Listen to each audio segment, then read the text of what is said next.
할렐루야. 오늘도 예배하는 여러분들을 축복합니다.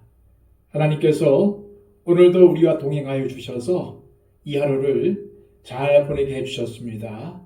예배를 통해서 우리를 인도하시는 하나님께 영광과 찬송을 올려드리시기를 소망합니다. 기도하겠습니다. 아버지 하나님, 하나님께서 우리를 사랑하셔서 수요 예배로 하나님께 영광 돌리게 하심을 감사합니다. 하나님, 이 예배를 통해서 하나님께 가까이 가오니 영과 진리로 하나님께 나아가는 우리 각 사람을 주님께서 기뻐 받아주시고 오늘도 우리가 올려드리는 이 예배를 흠양하여 주시옵소서. 주님, 예배 가운데 주님의 임재를 체험하기를 원합니다. 주님의 만져주심을 경험하기를 원합니다. 우리가 예배드리는 자리에 강림하여 주셔서 우리와 함께하여 주시고 우리가 드리는 이 예배를 기쁘게 받아 주옵소서. 이 예배의 시종을 주님께 맡겨드리며 예수 그리스도의 이름으로 기도하옵나이다. 아멘. 다 함께 찬송가 87장 찬양 드립니다.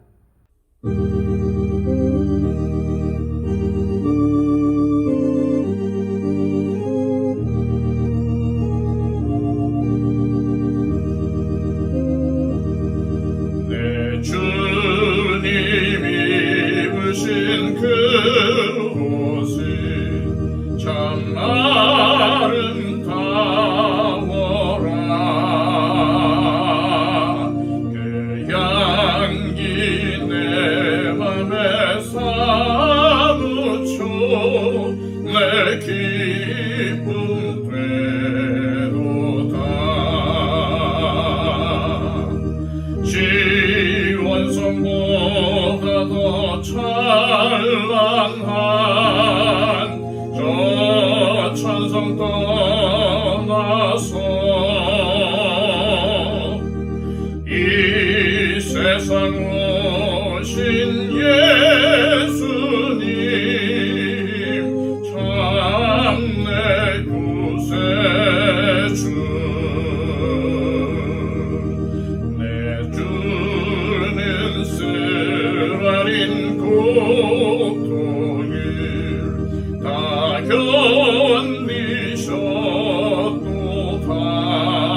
견디셨도다.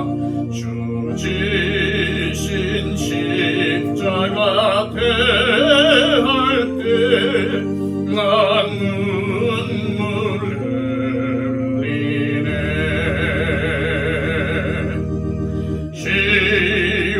시온성보다 더 찬란한 저 천성 떠나서 이 세상 오신 예수님 참내 구세주 내 주님 입으신 귀한 옷 나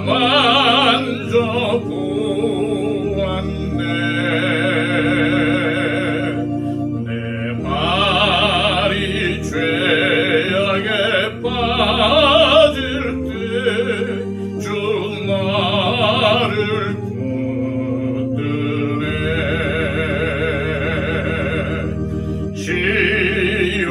시온성보다 더 찬란한 저 천성 떠나서 이 세상 오신 예수님 참내 구세주 내 주님 영광의 옷 입고 열어주실 때 나 주님 나라에 들어가 영원히 살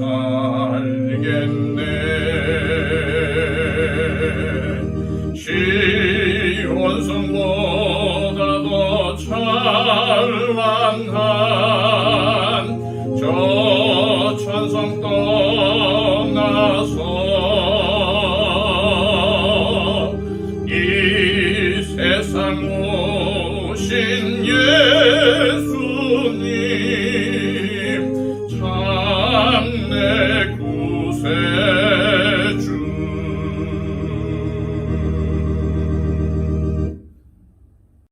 찬송 하나 더 부르겠습니다. 찬송가 406장입니다.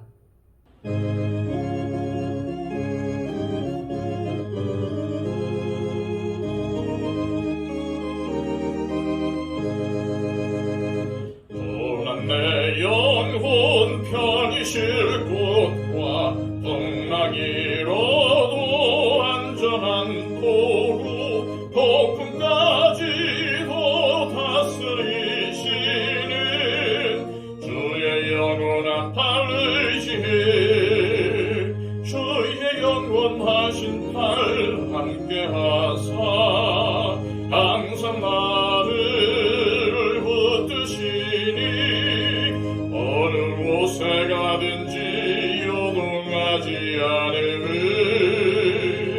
주의 팔을 의지함이라. 세상 친구들 나를 버려도 예수는 함께 동행함으로 주의 은혜가 충만하리니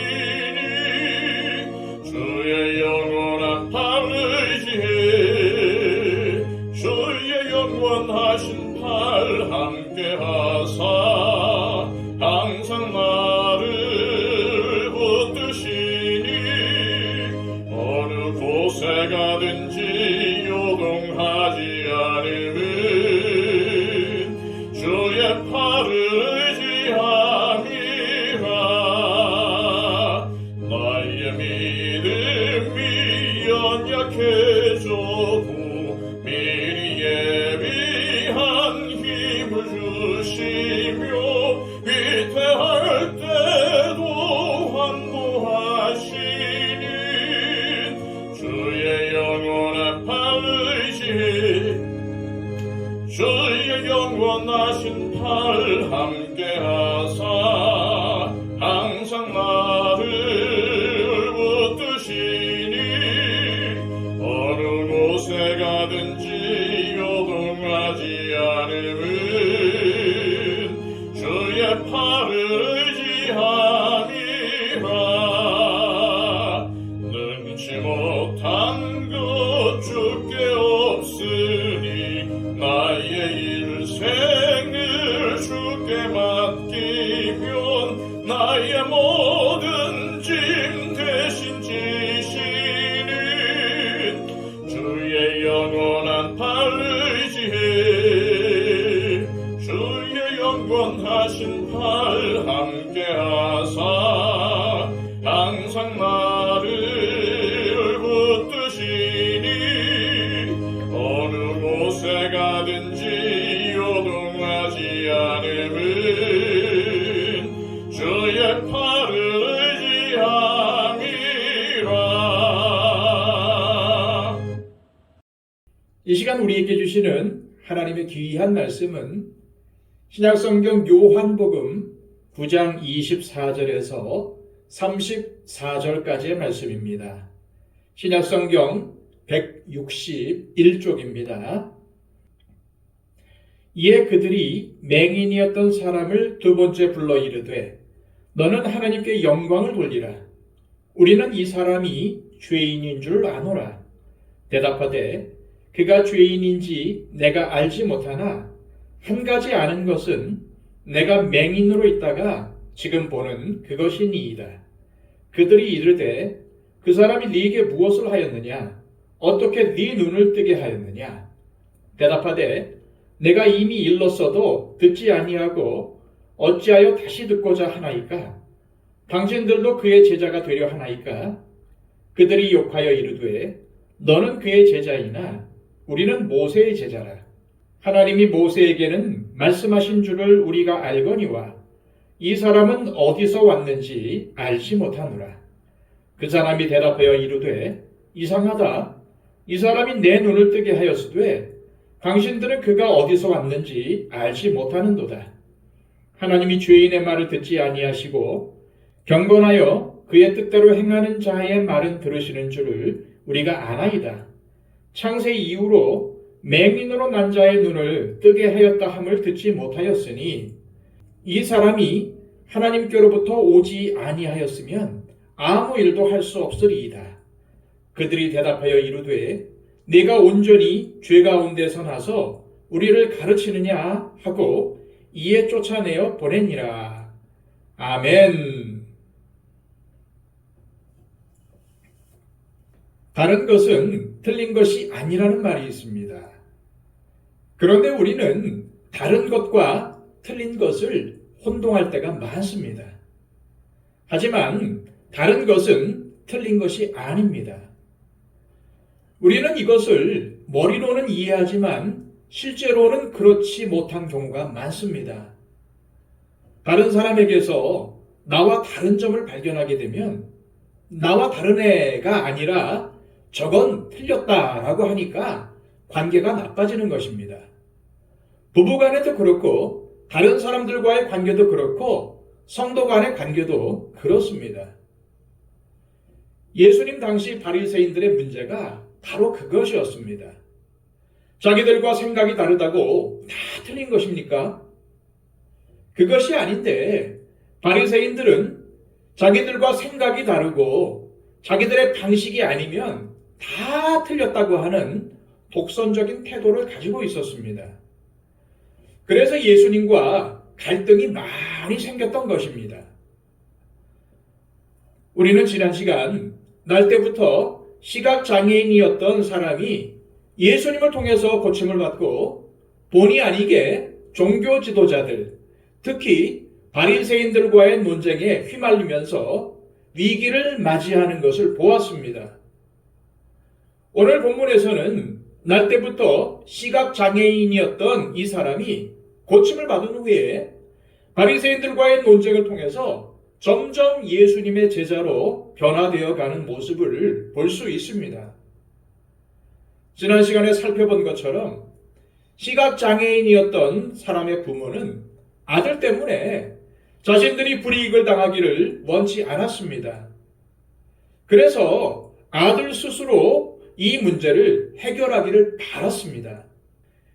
이것은 냉정하게 보일 수도 있는데 누구든지 예수님을 그리스도로 시인하면 출교를 당하게 되고 출교를 당하면 어디서도 발붙이고 살 수 없었기 때문에 그것이 너무나 두려워 자신들은 모른 채하고 아들이 스스로 책임지도록 한 것입니다.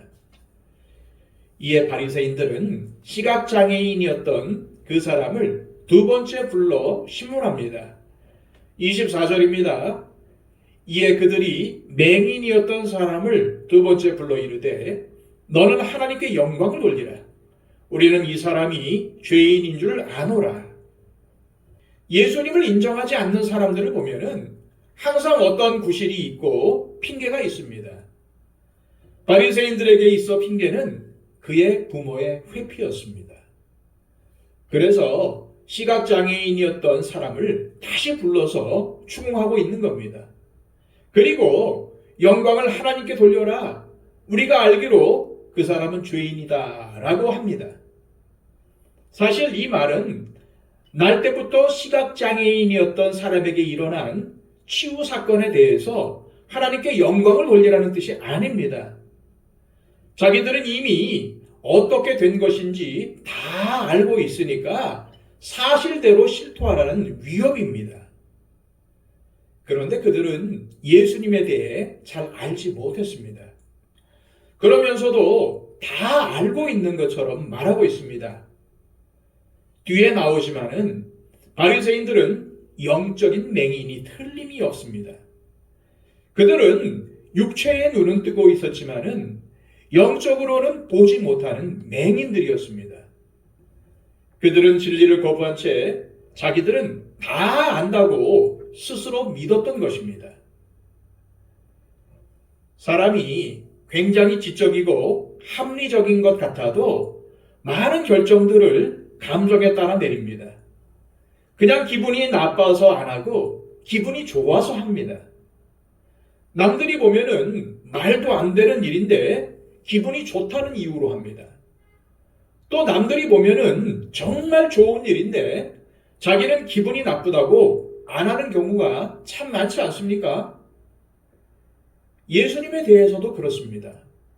정말 많이 연구하고 예수님을 부인하는 경우는 못 봤습니다. 그냥 믿고 싶지 않은 겁니다. 자기 마음에 안 드는 겁니다. 바리새인들도 마찬가지였습니다. 아무리 좋은 것을 이야기해도 아무리 진리를 이야기해도 믿지 않았습니다. 그냥 자기들의 마음에 들지 않기 때문입니다. 자기들의 기분이 나쁘다는 것 때문입니다. 그런데 그들에 비해 시각장애인이었던 사람은 그냥 단순하고 진솔하게 대답을 합니다. 25절입니다. 대답하되 그가 죄인인지 내가 알지 못하나 한 가지 아는 것은 내가 맹인으로 있다가 지금 보는 그것이니이다. 바리새인들은 예수님에 대해서 모르면서도 안다고 했지만은 이 시각장애인은 알면서도 모른다고 말합니다. 그가 이전에 예수님을 뭐라고 했습니까? 선지자입니다 라고 했습니다. 구약에서 엄청난 이적들을 행하던 엘리야나 엘리사 같은 선지자라고 한 것입니다. 그러나 감히 바리새인들의 말을 거스르면서까지 예수님을 변호할 만큼 예수님에 대해서 확신한 것은 아니었습니다.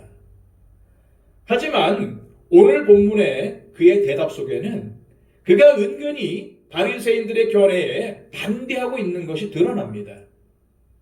먼저는 그가 죄인인지 내가 알지 못하나 라고 했습니다. 바리새인들은 예수님을 죄인이라고 칭했는데 시각장애인이었던 이 사람은 예수님이 죄인인지는 알지 못한다고 합니다. 그러면서 한 가지 아는 것은 내가 맹인으로 있다가 지금 보는 그것입니다 라고 합니다.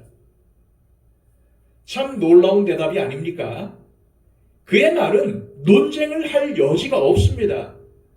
예수님이 죄인인가 아닌가는 논쟁거리가 되지만은 내가 날 때부터 시각장애인이었는데 지금은 보고 있습니다 라는 이 말은 누가 봐도 사실이기 때문에 논쟁할 여지가 없는 것입니다. 바로 이것이 간증의 힘입니다. 간증은 논쟁할 거리가 없습니다. 나에게 주님께서 해주신 것을 이야기하는 것이기 때문에 그것이 맞다, 틀리다, 논쟁할 것이 없는 것입니다. 우리는 날 때부터 시각장애인이었던 사람처럼 예수님과 성경에 대해서 지식적으로 충분히 알고 있지 못하더라도 믿지 않는 사람들 앞에서 예수님을 통한 구원을 전할 때에 가장 효과적인 것은 주님이 나를 이렇게 구원해 주셨다라고 내게 일어난 일을 간증하는 것이 가장 효과적인 전도 방법입니다. 그래서 그리스도인은 내가 예수님을 믿고 이렇게 바뀌었다, 이렇게 변화되었다라고 당당하게 말할 수 있어야 합니다. 그런데 바리새인들은 끝까지 미련을 버리지 못하고 있습니다. 시각장애인의 부모가 출교당하는 것이 두려워서 우리는 모르니까 아들에게 물어보십시오 라고 한 것인데 그것도 모르고 시각장애인이었던 사람에게 똑같은 질문을 합니다. 26절입니다. 그들이 이르되 그 사람이 네게 무엇을 하였느냐? 어떻게 네 눈을 뜨게 하였느냐? 몰라서 물어보는 게 아닙니다. 그런데도 물어보는 것은 윽박지르는 겁니다. 위협하는 겁니다. 자신들이 듣고 싶은 말을 하도록 강하게 밀어붙이는 것입니다. 그러나 시각장애인이었던 사람의 부모는 바리새인들을 두려워했지만은 이 사람은 전혀 두려워하지 않습니다. 예수님의 은혜와 능력을 직접 체험한 사람은 이렇게 다릅니다. 주님의 능력을 직접 체험하면은 담대함이 생깁니다. 그의 대답을 보십시오. 27절입니다. 대답하되 내가 이미 일렀어도 듣지 아니하고 어찌하여 다시 듣고자 하나이까? 당신들도 그의 제자가 되려 하나이까? 이 사람은 지금 너무나도 당당하게, 아니, 당신들은 내가 얘기해 주었을 때는 뭘 듣고 있다가 또 물어봅니까? 라고 조롱조롱 말하고 있는 것입니다. 사실 겉으로만 영적 지도자이지 실제로는 영적 맹인이었던 바리새인들이 육신의 눈을 떴을 뿐만 아니라 영적으로도 눈이 밝아진 이 사람에게 오히려 도전을 받고 있습니다. 시각장애인이었던 사람이 말한 것을 바리새인들은 믿으려 하지 않았습니다. 그들에게는 들을 귀도 없었고 들을 의지도 없었습니다. 이것은 예나 지금이나 교회를 오래 다니고 신앙생활을 오래 했다는 사람들이 빠지기 쉬운 함정입니다. 교회를 다니면서 도대체 설교를 몇 번 듣습니까? 매주 안 빠지면 1년에 50번 이상, 수요 예배와 새벽 예배도 드리면은 1년에 300번 이상 설교를 듣습니다. 게다가 스스로 성경도 읽고 묵상도 하는 등 얼마나 많습니까? 그러다 보니 신앙생활을 오래 할수록 빠지기 쉬운 함정이 그건 다 아는 거야. 다 아는 이야기를 뭘 또 하나? 라고 하는 겁니다. 이것이 아주 큰 위험입니다. 진짜 아는 것은 말씀대로 사는 것입니다. 그런데 그렇게 살지는 않으면서 머리로 안다고 아는 이야기를 또 설교하느냐라고 합니다. 바리새인들이 바로 그런 함정에 빠진 것입니다. 그들은 다 안다고 생각합니다. 그러나 실제로는 다 아는 게 아니었습니다. 시각장애인이었던 사람은 바리새인들을 책망할 뿐 아니라 조롱도 하고 있습니다. 당신들도 그의 제자가 되려 하나이까?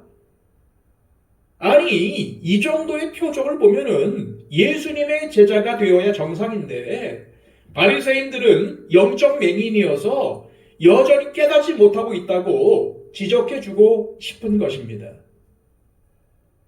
우리는 시각장애인이 한 말 중에 당신들도 라는 말을 주목해야 합니다. 이 말이 무슨 뜻입니까? 나는 그분의 제자입니다. 당신들도 그분의 제자가 되고 싶습니까? 라는 뜻입니다. 다시 말해서 이 사람이 예수님을 변호하는 중에 자기도 모르게 자기가 예수님의 제자라고 드러내게 된 것입니다. 그가 언제인지는 몰라도 이 과정을 겪으면서 나는 나를 고쳐주신 예수님의 제자다. 나는 이제 그분을 따르겠다라고 결단했다는 것을 알 수 있습니다.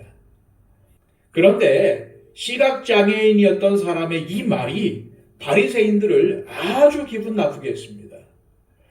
그렇지 않아도 약이 올라 있는데 이 말을 듣자 곧바로 속에 있던 진심이 나오게 됩니다.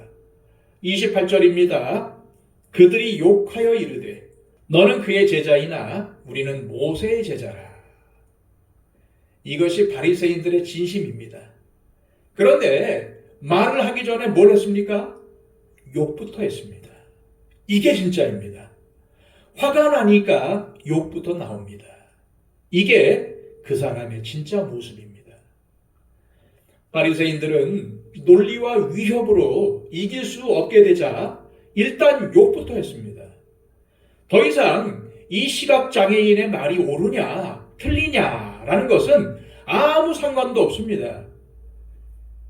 그들은 지금 기분이 몹시 나쁩니다. 그래서 일단 욕부터 하고 자기들의 종교적 무기를 사용하면서 그를 저주하는 것입니다. 너는 그의 제자이지만 우리는 모세의 제자다 라는 말은 너는 모세의 제자가 아니다 라는 말입니다. 즉 너는 이제 이스라엘 백성이 아니다 라는 의미입니다. 시각장애인이었던 사람에게는 예수님에 관한 간증이 있었지만 이 바리새인들이 가진 것은 모세의 제자라는 근거 없는 자부심밖에 없습니다. 그런데 놀랍게도 바리새인들이 비아냥거리던 말을 했지만은 시각장애인이었던 사람을 예수님의 제자로 인정하고 있습니다.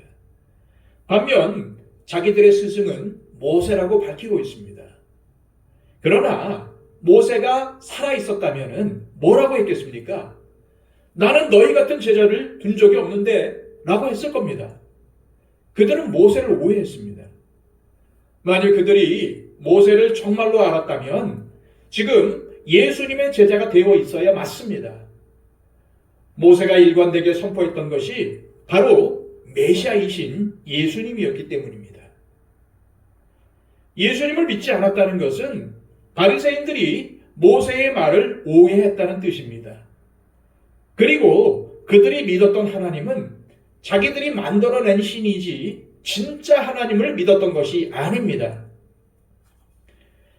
예수님은 이미 살펴보았던 5장에서 너희가 성경에서 영생을 얻는 줄을 생각하고 성경을 연구하거니와 이 성경이 곧 내게 대하여 증언하는 것이니라 라고 말씀하셨습니다. 즉 모세가 말한 모든 율법과 선지서들도 다 예수님 당신을 가리키는 것이라고 말씀하신 것입니다. 그렇기에 만약 모세가 살아있었다면 그는 바리새인들을 제자로 인정하지 않았을 뿐 아니라 오히려 그들을 고발했을 것입니다. 예수님과 모세의 관계는 요한복음 5장에도 잘 나와 있고 1장에도 분명하게 나와 있습니다. 1장 16절에서 17절까지의 말씀입니다. 우리가 다 그의 충만한 데서 받으니 은혜 위에 은혜로라. 율법은 모세로 말미암아 주어진 것이요 은혜와 진리는 예수 그리스도로 말미암아 온 것이라. 바리새인들은 자신들이 모세의 가르침에 있어서 전문가라는 사실에 만족하며 살았고 자랑스러워했습니다. 물론 그것은 귀한 특권이지만 안타깝게도 그것이 오히려 그들 자신을 돌아보지 못하게 만들었고 교만하게 만들었습니다. 모세의 율법을 연구하고 진리를 깨닫는 것이 얼마나 귀한 일입니까? 그런데 그들은 자신들이 율법을 잘 알고 있다는 이유로 다른 사람들을 멸시하면서 저것들은 율법도 모르는 것들이다 라고 했고 율법대로 살지 못하는 사람들에게는 죄인이라는 딱지를 붙였으며 세리나 창녀 같은 사람들과는 상종하지 않으며 정죄했던 것입니다. 그들은 자신들이 모세의 제자라고 자처하면서 이렇게 말합니다. 29절입니다. 하나님이 모세에게는 말씀하신 줄을 우리가 알거니와 이 사람은 어디서 왔는지 알지 못하노라. 바리새인들은 모세가 훌륭한 사람이라는 것을 잘 알고 있었습니다. 하지만 정작 그들은 모세가 힘주어 전했던 메시아에 대해서는 모르고 있었습니다. 모세가 그렇게 전했는데도 몰랐습니다. 모세가 하나님께 말씀을 받은 사람이라면 예수님은 누구이십니까? 말씀 그 자체이십니다. 이것이 요한복음에서 강조하고 있는 것입니다. 예수님은 하나님의 말씀이실 뿐만 아니라 하나님의 말씀을 직접 대면하여 들으셨고 또 직접 하나님을 보신 분이십니다. 예수님께서 자신은 하나님으로부터 왔다고 여러 번 증언하셨지만은 바리새인들은 듣지도 않았습니다. 아니, 듣고도 믿지 않았습니다. 수많은 기적을 보고도 믿지 않았습니다. 시각장애인이었던 사람의 말을 듣지 않았던 것처럼 모세의 말을 듣지 않았던 것처럼 그들은 예수님의 말씀도 듣지 않았습니다. 하지만 시각장애인이었던 사람은 바리새인들의 저주와 위협에도 물러서지 않는 모습을 보여줍니다.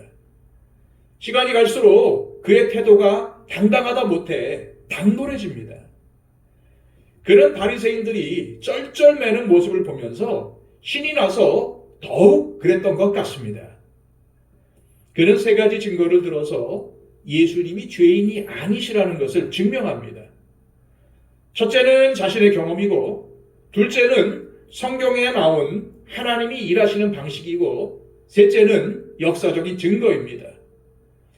첫째 증거에 대해서 그는 이렇게 말하고 있습니다. 30절입니다. 그 사람이 대답하여 이르되 이상하다. 이 사람이 내 눈을 뜨게 하였으되 당신들은 그가 어디서 왔는지 알지 못하는도다. 이 사람이 이 말을 할 때의 표정을 상상해 보십시오. 참 이상하네 하고 놀라는 표정으로 말하는 것입니다. 예수님을 믿지 않는 사람들을 볼 때에 우리도 놀라지 않을 수 없습니다. 왜 안 믿는지 안타깝습니다. 예수님이 역사에 실제로 존재하셨고 그분의 말과 행적이 기록으로 남아있고 무엇보다 그분의 부활을 보고 듣고 믿은 사람들이 함께 모여서 시작한 교회가 2000년이 지나도 사라지지 않고 점점 왕성해져 갔습니다. 물론 여러 안 좋은 모습들도 있었지만 지금도 복음은 계속 전파되고 있습니다. 이뿐 아니라 예수님의 복음 때문에 인생이 변화되고 삶의 목표가 달라지고 성품이 바뀐 사람들의 이야기는 수도 없이 많습니다. 그런데도 여전히 예수님을 거부하는 모습은 놀라울 수밖에 없습니다. 시각장애인이었던 사람이 예수님의 제자가 된 것은 단지 경험적인 증거만이 아니었습니다. 그는 둘째 증거를 제시합니다. 31절입니다. 하나님이 죄인의 말을 듣지 아니하시고 경건하여 그의 뜻대로 행하는 자의 말은 들으시는 줄을 우리가 아나이다. 그는 어느새 자기가 들어서 알고 있던 성경 지식을 통해서 예수님이 자기에게 하신 일을 평가하고 선포합니다. 하나님과의 만남에서 얻은 개인적인 경험이 얼마나 중요합니까? 그런데 그것이 성경의 가르침과 맞는지를 살펴봐야 합니다. 내가 경험한 것이 성경이 가르치는 것과 다르다면 그것은 문제가 있는 것입니다. 또 성경에서 일관되게 말하는 하나님의 모습과 내가 경험한 하나님의 모습이 다르다면 내가 뭔가를 잘못 경험한 것입니다. 미혹당했을 수가 있습니다. 사탄도 얼마든지 우리에게 심리적인 체험을 하게 할 수 있기 때문입니다. 이 사람이 시각장애인이었을 때는 회당 예배에 참석할 수가 없었습니다. 그래서 그가 성경을 얼마나 알고 있었는지는 알 수 없지만은 예수님이 죄인이 아니시라는 것을 증명하는 데는 심오한 지식이 필요한 것이 아니었습니다. 하나님은 죄인의 말을 듣지 아니하시고 경건하여 그의 뜻대로 행하는 자의 말은 들으신다라는 것은 신앙적인 상식입니다. 바리새인들은 이 말씀이 성경 어디에 나와 있는지 지식적으로 정확히 짚어낼 수 있었을 것이지만은 그것을 자신들에게 적용하지는 않았습니다. 어떤 말씀이 성경 어디에 있는지는 잘 알지만은 정작 그 말씀과는 아무런 관계없이 살아나가는 경우가 얼마나 많습니까? 그것이 영의 눈을 뜬 사람과 영적 맹인과의 차이입니다. 세 번째로 시각장애인이었던 사람은 역사적인 증거를 제시하며 결론을 내립니다. 32절, 33절입니다. 창세 이후로 맹인으로 난 자의 눈을 뜨게 하였다 함을 듣지 못하였으니 이 사람이 하나님께로부터 오지 아니하였으면 아무 일도 할 수 없으리이다. 바리새인들은 예수님이 안식일을 지키지 않으니까 하나님께로부터 온 사람이 아니라고 했는데 시각장애인이었다가 나음을 받은 사람은 하나님께로부터 오지 않았으면 아무 일도 할 수 없다. 그러니까 예수님은 하나님께로부터 오신 분이 맞다라고 이야기합니다. 참 놀라운 말입니다. 시각장애인이었던 사람이 세 가지 증거를 또박또박 이야기할 때에 그것을 들은 바리새인들의 속은 부글부글 끓었을 것입니다. 정말 겸손한 사람이라면은 누가 말했는지와 상관없이 그 말씀이 진리라면은 받아들였을 겁니다. 그러나 바리새인들은 그러지 못했습니다. 34절입니다. 그들이 대답하여 이르되 네가 온전히 죄 가운데서 나서 우리를 가르치느냐 하고 이에 쫓아내어 보내니라. 바리새인들은 시각장애인이었던 사람을 만나자마자 죄를 실토하라고 윽박지르더니 아는 대로 솔직히 말하니까 너는 그의 제자이지만 우리는 모세의 제자다 라고 저주하고 이제는 나름대로 설득력 있는 증거까지 말하면서 예수님을 두둔하니까 아예 쫓아내버립니다. 그런데 바리새인들이 한 말을 잘 보십시오. 네가 온전히 죄 가운데서 나서 즉 너는 죄 때문에 시각장애인이 되었다라는 것을 바리새인들이 말하고 있습니다. 다시 말해서 죄 때문에 그가 시각장애인으로 태어났다는 겁니다. 그러나 예수님은 그가 죄 가운데 태어났다고 생각하지 않으셨습니다. 오히려 이것은 하나님의 영광을 드러내기 위함이라고 하셨습니다. 그리고 실제로 이 사람을 통해서 하나님의 영광이 드러나게 됩니다. 그는 결국 바리새인들에 의해 쫓겨났습니다. 부모가 두려워했던 일을 아들이 당한 것입니다. 앞을 볼 수 없었을 때에는 죄인이라는 낙인이 찍혀서 사회로부터 외면을 당했는데 이제는 예수님을 믿는다는 이유로 죄인이 되어 또다시 외면당하고 있습니다. 우리가 어두운 세상에서 빛 대신 예수님의 제자로 살겠다고 결단하며 나아가면 우리에게도 얼마든지 이런 일이 벌어질 수 있습니다. 기쁠 때도 있지만 고난이 올 때도 많습니다. 그럴 때 우리는 선택해야 합니다. 고난을 회피할 것인가 아니면 정면으로 돌파할 것인가. 그렇다고 모든 일에 세상과 충돌하는 말은 아닙니다. 이것은 잘못 해석해서 안 믿는 사람이나 타 종교에 대해서 배타적이나 공격적인 태도를 보이는 사람들이 있는데 그것은 성경을 잘못 이해하는 것입니다. 예수님은 분명히 이러셨습니다. 너희들의 선한 행실로 하나님의 영광을 보게 하라.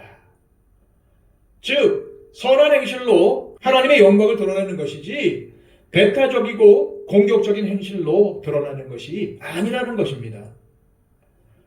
이 세상 사람들이 추구하는 가치를 거스르는 삶을 우리가 선택하게 되면은 고난이 오고 반면 세상이 추구하는 가치를 받아들이는 삶을 살게 되면은 그들과 함께 흘러 떠내려가는 것입니다.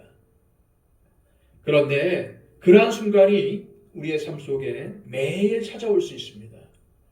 아주 작은 순간부터 큰 결정을 내릴 때까지 항상 우리 앞에는 도전이 있습니다. 세상의 가치를 따라서 살 것인지 아니면 그것 때문에 불이익을 당하더라도 주님을 따라 살 것인지에 대한 도전 말입니다.